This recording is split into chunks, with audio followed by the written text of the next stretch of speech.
Friends, welcome back to ഗയാമി lush time. ചപ്പാത്തി ഉണ്ടാക്കി മടുത്തിരിക്കുകയാണെങ്കിൽ പുതിയൊരു ബ്രേക്ക്ഫാസ്റ്റോ ഡിന്നറോ ആയിട്ട് നമുക്ക് ഈ രീതിയിൽ ഉണ്ടാക്കി കഴിഞ്ഞാൽ മറ്റ് കറികളുടെ ഒന്നും ആവശ്യമില്ല. വീട്ടമ്മമാർക്ക് പെട്ടെന്ന് തന്നെ റെഡിയാക്കി കൊടുക്കാൻ പറ്റും. കുട്ടികൾക്കൊക്കെ തീർച്ചയായിട്ടും ഇഷ്ടപ്പെടുന്ന ഒരു അടിപൊളി ബ്രേക്ക്ഫാസ്റ്റ് അല്ലെങ്കിൽ ഡിന്നർ റെസിപ്പിയാണ് നമ്മളിന്ന് ഉണ്ടാക്കുന്നത്.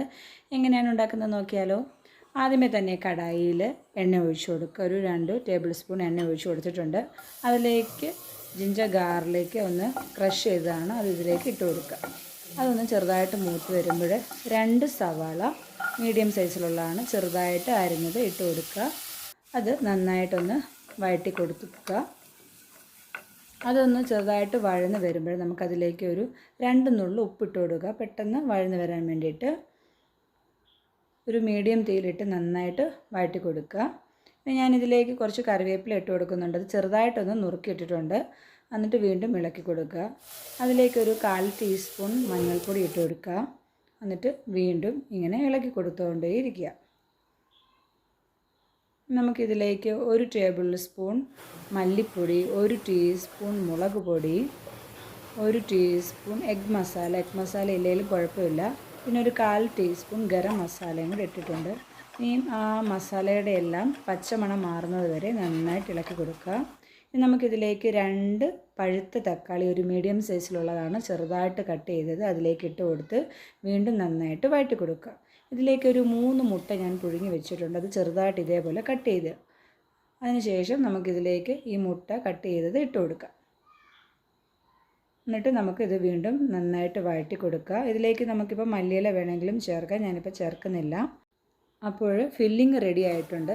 ഇനി നമുക്ക് ചപ്പാത്തി മാവ് കുഴച്ച് വയ്ക്കുക. സാധാരണ രീതിയിൽ കുഴച്ച് വയ്ക്കുന്ന ഒരു 2 കപ്പ് ഗോതമ്പ് പൊടി കൊണ്ട് മാവ് കുഴച്ച് വെച്ചിട്ടുണ്ട്. ഒരു 14 ഉരുളകളാക്കി വെച്ചിട്ടുണ്ട്.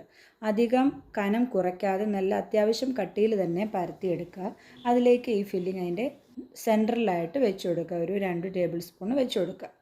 ഇനി നമ്മൾ ഇതേപോലെയുള്ള ഒരു ചപ്പാത്തി അതിലേക്ക് വെച്ച് കൊടുക്കുക. ഇത് കനം കുറഞ്ഞു പോവാതിരിക്കാൻ ശ്രദ്ധിക്കണം. അത്യാവശ്യം കട്ടി വേണം. പിന്നെ നമുക്കിതിനൊരു ഷേപ്പിന് വേണ്ടിയിട്ട് ഞാൻ ഇതേപോലത്തെ ഒരു ചെറിയ ചോറ്റുപാത്രം അതതിൻ്റെ മുകളിൽ ഇങ്ങനെ വെച്ചൊന്ന് പ്രസ് ചെയ്യുന്നുണ്ട്. അപ്പോൾ നമുക്ക് കറക്റ്റ് നല്ലൊരു റൗണ്ട് ഷേപ്പിൽ കിട്ടും. ബാക്കി മാവ് വരുന്നത് നമുക്ക് വീണ്ടും ഉരുളകളാക്കാവുന്നതാണ്. ഇതേപോലെ എനിക്ക് ഒരു 13 എണ്ണം കിട്ടിയിട്ടുണ്ട്.